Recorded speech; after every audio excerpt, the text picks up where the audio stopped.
Panic gripped Jenna as she stood in the empty bedroom, the silence almost deafening. She called out for Marcus, but there was no response. Desperate and frightened, she called the police, but when they arrived, they found no sign of Marcus or the entity. They dismissed her story as a delusion, leaving Jenna alone to face her nightmare. Determined to end this, Jenna scoured the internet for information about her apartment's history. She discovered that years ago, a man named Victor had lived there.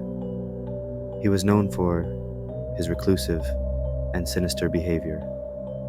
Rumor had it that he dabbled in dark rituals and had vanished under mysterious circumstances. The more Jenna read, the more she was convinced that Victor's spirit was haunting her apartment. That night, Jenna prepared for a final confrontation.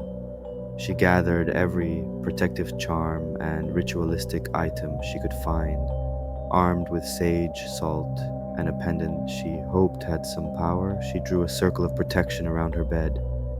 She turned off the lights, lit the sage, and began to chant. The room grew cold, and the scratching began again, this time more frantic. The growl returned, louder and more menacing. Jenna's fear threatened to overwhelm her, but she held her ground, continuing the chant. The temperature dropped further, and a chilling wind blew through the room. Suddenly, the entity emerged from under the bed, its form more defined and terrifying. Its skin was translucent, revealing dark, twisted veins beneath. Patches of its flesh were missing, exposing raw muscle and bone. The eyes were nothing but black pits, oozing a thick, dark substance.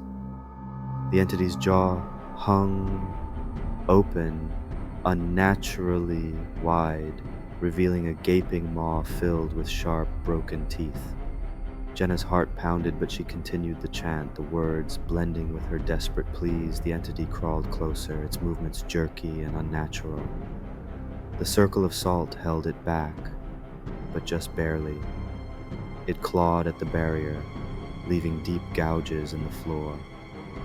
Jenna grabbed the pendant and held it high, focusing all her energy on the ritual. The entity let out a silent scream, its form beginning to disintegrate. Dark, shadowy tendrils reached out, trying to grasp her, but Jenna's determination was stronger. With a final agonized lunge, the entity collapsed into a pile of ash and vanished, leaving behind only a cold, empty silence. Exhausted and shaking, Jenna collapsed onto the bed.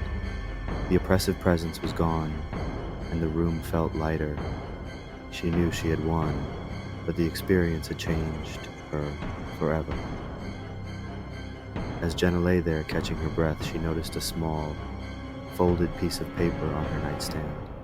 She opened it with trembling hands.